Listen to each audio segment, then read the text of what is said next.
What's up, guys? Welcome back to the channel. I got a big smile on my face because you guys know whenever I'm building cars or I'm buying cars, it puts a big smile on my face. So standing behind me is what we call a barn find car. And this is my new addition to my collection, which is a 2002 left-hand drive. But as always, if you guys want to see more, stay tuned. Before we start, let's dive into the history of the BMW E10.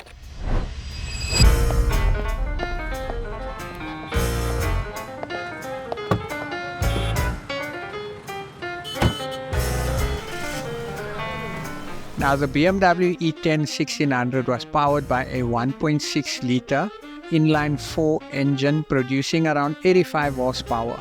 While this may not seem like much by today's standards, it was enough to give the car a lively character, especially given its power-to-weight ratio of around 960 kilograms.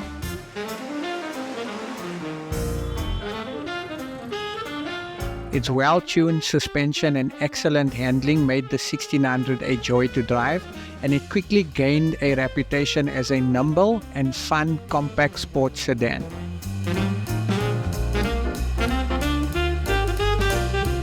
Now, the design of the BMW 1600 was straightforward yet stylish. Its clean lines, upright stance, and signature kidney grille that we all love gave it a distinct look on the roads. This model appealed to a growing middle-class audience, especially in Europe and the United States, who wanted a car that combined practicality with sheer driving pleasure.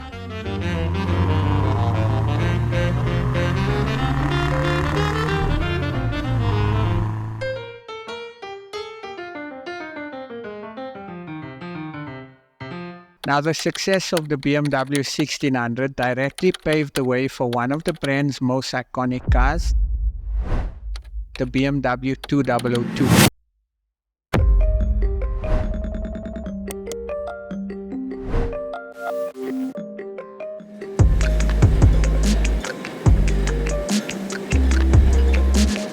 The success of the BMW 1600 directly paved the way for one of the brand's most iconic cars, the BMW 2002, by increasing the engine displacement to 2 liters and further refining the driving dynamics. BMW surely hit a home run with this. The 2002 became a symbol of BMW's engineering prowess and laid the groundwork for what would eventually evolve into the modern 3 Series. Now, this legendary vehicle not only transformed BMW's image, but also helped define what we now know as the ultimate driving machine. Now, by the mid-1960s, BMW was on the path to recovery after years of financial struggles. The introduction of the new classes sedans, especially the BMW 1600, had given the brand new life. But it was the BMW 2002 introduced in 1968 that truly launched the company into the spotlight as a maker of sporty, compact cars.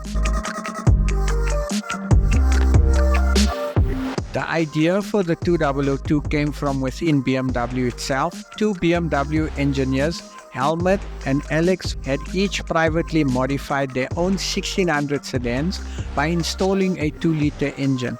When they realized they had both done the same thing, they proposed the idea to BMW management. Now, the result was nothing short of amazing, and that gave birth to the BMW 2002, a 2-door sedan with a 2-liter 4-cylinder engine, which combined lightweight design with lively performance. Kurbelwelle, 5-fach gelagert, doppeltes Gegengewicht. Ventile schräg aufgehängt. Now, the car's rear-wheel drive layout, independent suspension, and agile chassis gave it sports car-like dynamics, all while offering seating for 4 and decent practicality. Not bad for a family car. It was a hit in Europe, but the 2002 also captured the hearts of American drivers, especially enthusiasts who appreciated its blend of performance and everyday usability. The 222 lineup grew with several different versions to suit various drivers. One of the most famous was the 222 TII, featuring a mechanical fuel injection system that boosted output to 130 horsepower, making it even quicker and more responsive. It was a favorite amongst performance enthusiasts. In 1973, BMW took things even further with the introduction of the 222 Turbo, one of the world's first turbocharged production cars. It produced 170 horsepower, offering incredible performance for its time. Though only around 1,600 units were produced, the 222 Turbo became a legend. Beyond road cars, the 222 was a frequent competitor in motorsports, helping BMW cement its reputation on the track as well as the street. The BMW 222 wasn't just a car, it was a turning point for BMW. Its success paved the way for the 3 Series, which remains the brand's most popular and best-selling model to this day. The philosophy of combining sporty performance with practicality, which began with the 222, continues to define BMW cars. Okay, now guys, if you watched the previous episode, you would have seen that this car was one of the cars I was eyeing from my friend's collection. And he didn't really have intention to sell, but Chip is a very good salesman, so I managed to convince him to sell me this car. And I've been eyeing this car from his collection for a long time. This is actually the 6th car I've purchased from him. And super grateful. It looks like it needs a lot of work, but the main thing for me is I'm buying the car on the basis of what the car actually is, especially the VIN number, and also the fact that it's a left-hand drive. And my intention on this car is to build this car into a wide body, track kind of a car, and be able to take it on runs and enjoy it. But again, you guys know I sit at the problem where I've got a lot of cars, a lot of projects, and I never get time to it. But this is definitely one of the cars that I did want to add into my collection, purely because my other E10, we're building for gravity, and I'm kind of going to stance that car. So this is going to be my driving car, and they are super, super fun to drive. So now any sane person, when they look at the car like this, they would walk away. But for me, I look at what the car could be. I also look at the purchase price and also what value I'm getting out of the car. Now, when these cars are properly restored, they fetch anything from 400 to 500,000 on today's market. Obviously, I didn't pay that much for the car, and I need to put some work into the car. So what caught me first time is the fact that it's a left-hand drive. I love left-hand drives. This is my 4th left-hand drive in my collection.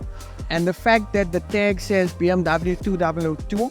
Now, I'm not too sure what is the original color of the car. I do see some blue on the car. You guys can see here.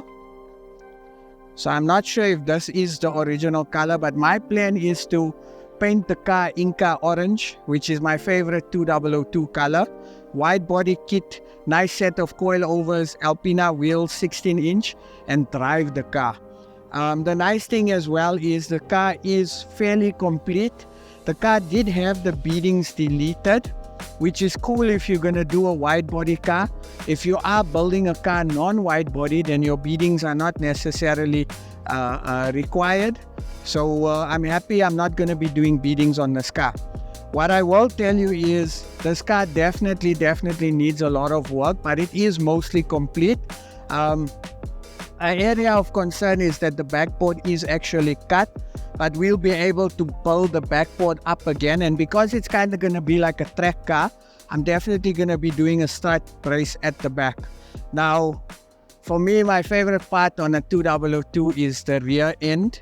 And we're going to be removing the bumpers and going with a smoothened look for the wide body kit. I'm happy at the fact that the car's got its taillights.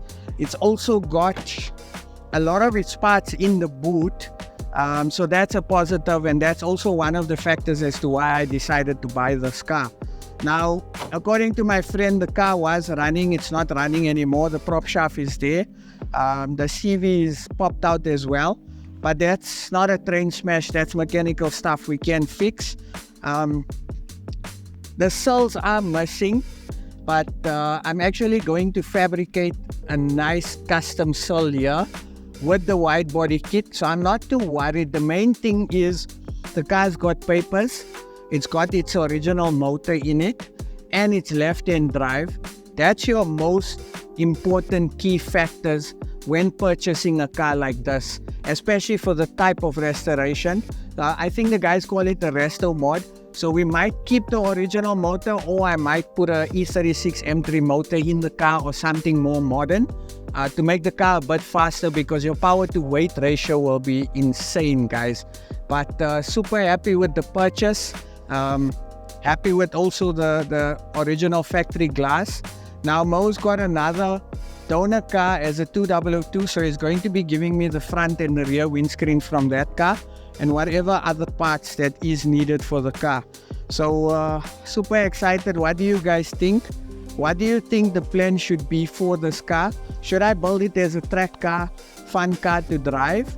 Or do you guys think I should restore it to original? You guys know I'm not an original person. I am an original person, but I'm not an originally built car person. I like custom cars. I like resto mods. So that ideally is the plan. Looking forward to it. Comment down below what you guys think we should be doing with this car. Again, I woke up with the intention of buying an M5. The 2002 was here. I planted the seed and I managed to conclude the deal on both the M5 and the 2002. So I'm happy. So I'm looking forward to this build. I don't know when am I going to get time, but eventually we will build the car. But the main thing, like I always say, is the most important part is actually owning the car. And right now we own the car, so I'm super excited. So once again, thank you guys so much for following the journey. We're waiting for the tow truck to come through now, and we can load the car up and go back to the shop. So super excited. Thank you so much for watching. Thank you for all your love, support. Comment down below with your suggestions, and a massive shout out to all the champs that are always commenting and interacting with you guys. We love you guys. And don't forget, follow my new Instagram account. We've got a lot of giveaways. We're giving away free interior Slam UK merchandise, Slam Sanctuary merchandise. So there's a lot of stuff we're giving away. So don't forget to like, subscribe, and I'll catch you guys on the next episode. Stay safe. It was a real